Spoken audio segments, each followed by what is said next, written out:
Hello and welcome to match 2 of this league. That was an embarrassing match 1 we played. Um, got by Spell Pierce. Probably should have seen that coming. I figured on path, but shake it off. Move on to the next one. We will keep this. We are on the draw.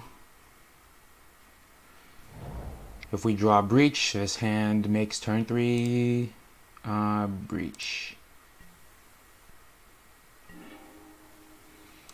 Alright, this definitely suspends a search for tomorrow.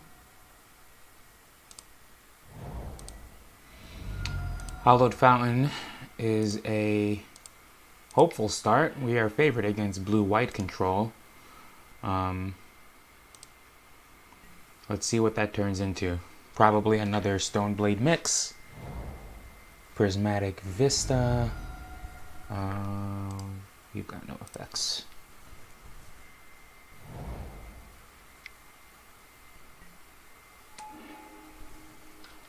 Ooh, Time Warp. This looks like maybe,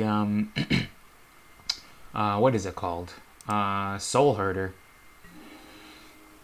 With the infinite turns combo in there. Ephemerate, Time Warp, and Eternal Witness. It's just pretty cool. So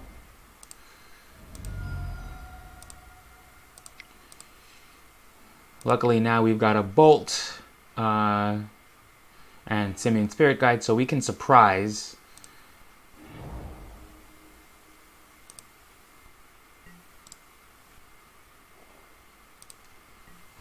We can definitely surprise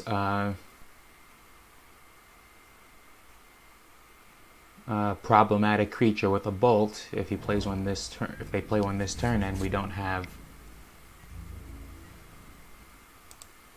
that, I don't mind. Is this Soul Herder? Indeed, there it is. Here's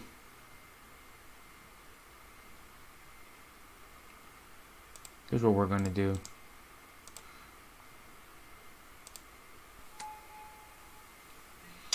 I think we want... Okay, so what do we want to do here?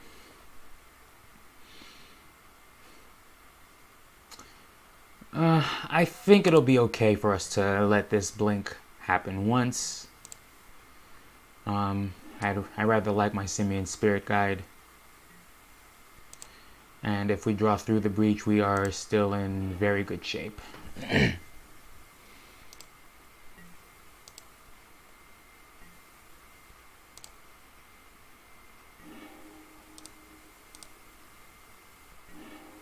I've been finding Through the Breach to be a little less consistent than I would like. You see? That's fine.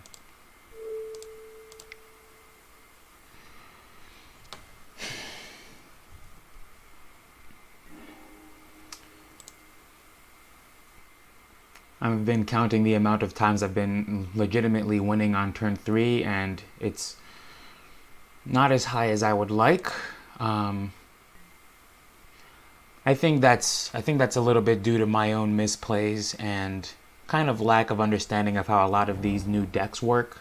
Not necessarily here on camera, but I've been losing a lot to Force of Negation in paper and in my unrecorded matches.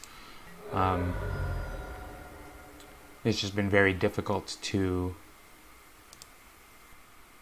get my head around free counterspells in Modern that aren't Pact of Negation.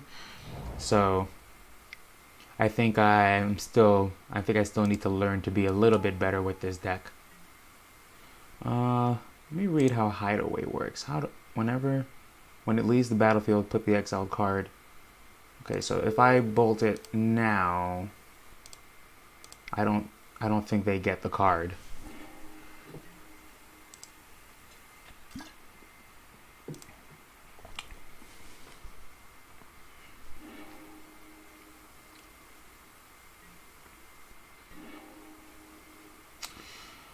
Okie doke. Well, we will do this now. This doesn't get Pact of Negation, thankfully.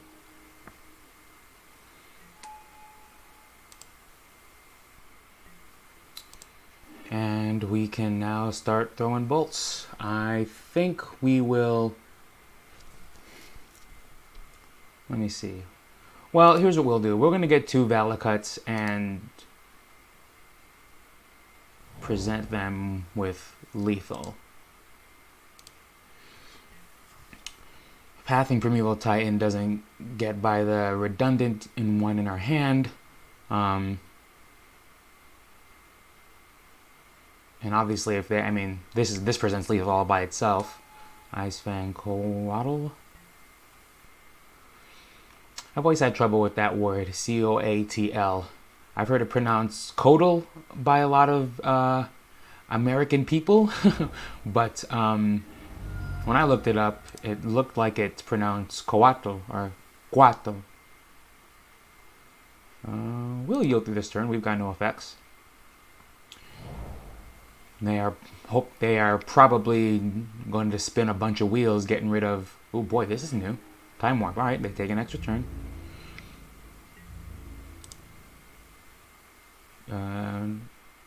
We've got no blockers and no effects.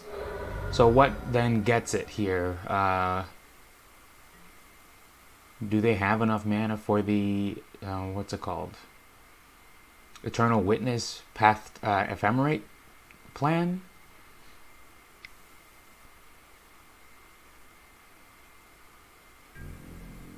They need a second green source first. Alright, I mean, they have to realize they do lose here.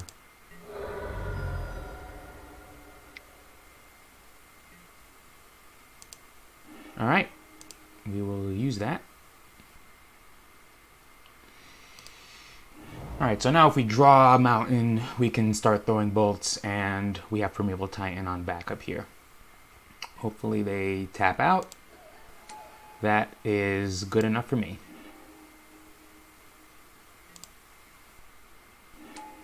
I can't think of any 1 mana blue spell that will stop a creature.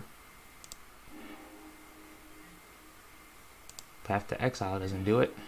Especially, well, this ought to do it by itself. We'll say no. Actually, oh yeah, we'll select this as a target and save targets, and we'll go all face. And we will always yes to from always yes, always yield.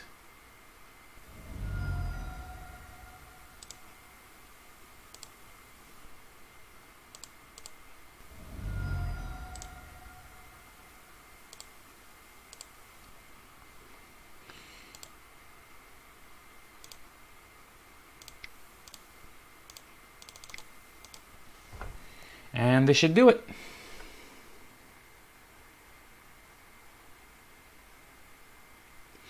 All right, going to game 2. All right, so Bant Soul Herder with a splash of infinite turns combo in there. What do we want here? Well, more of these. More of these. Let me see here.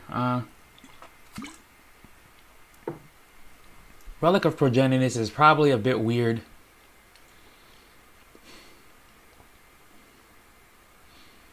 Maybe I'm considering Beast Within as just another way to get around any problem permanence. But I think that ought to be enough, just a touch more creature removal. Sacred Tribuilder does not interact with most of their creatures. Or most of those we care about anyways, besides Soul Herder, I guess. Yeah, I think we'll leave in Sacred Tribuilder as a blocker in case we need it, and ditch a Farseek here. We can definitely ditch a Woodfall Primus, which makes room for maybe that Farseek back. Yeah, we'll take this Farseek back and keep all of our ramp spells in.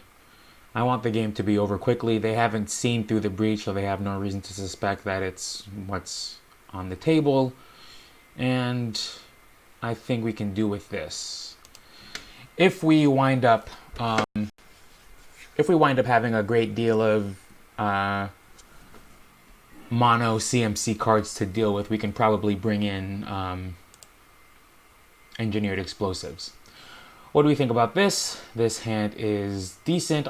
If that were a green creature, a 6-drop green creature or a 0-drop, we would be in the money, but I think this hand can get there.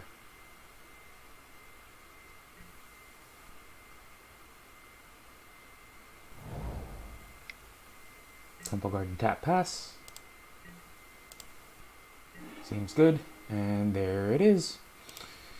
So what we are going to do, well, in order to stay on curve, we do need to draw an untapped land to go with this. We'll do a stomping ground. We will definitely pay for that, and we will suspend search for tomorrow. And we'll yield through this turn. So we want to be able to cast Farseek on curve. That does lead to turn 3 Breach.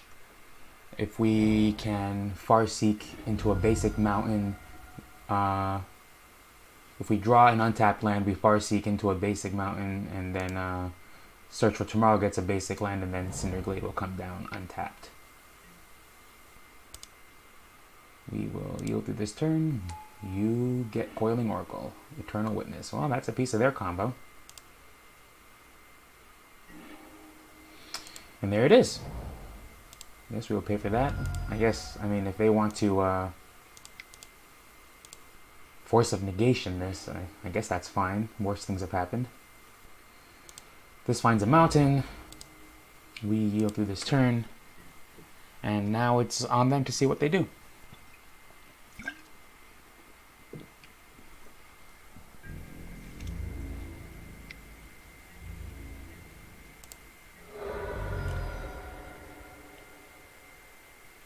Ooh, if they're scared and want to leave or show counter magic, I guess we'll continue to pass. Yeah,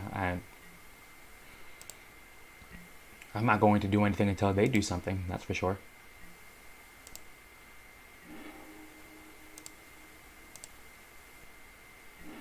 And now that we've got 2 through the breaches, we can definitely try multiple times. Ooh, Anger of the Gods is neat too. Okay, we definitely yield through this turn. We've got nothing to say to them. That's fun.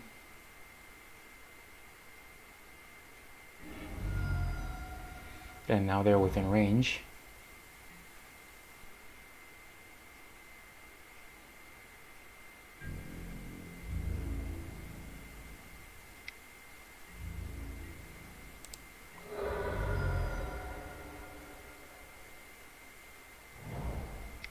Breeding Pool tapped. Alright, so now we try to cast through the breach. And see what they say to that. Oh, they have 6. Bad idea. Bad idea.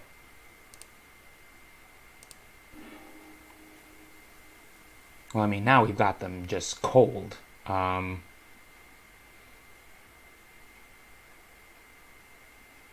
I want to get 2... I'll get 2 Valakuts here. I don't feel the overwhelming need to start throwing damage immediately. And them yielding through the rest of their turn was a bad call. If they had any amount of interaction, that is. Alright, we're going to just go to combat and... yeah, that'll do it.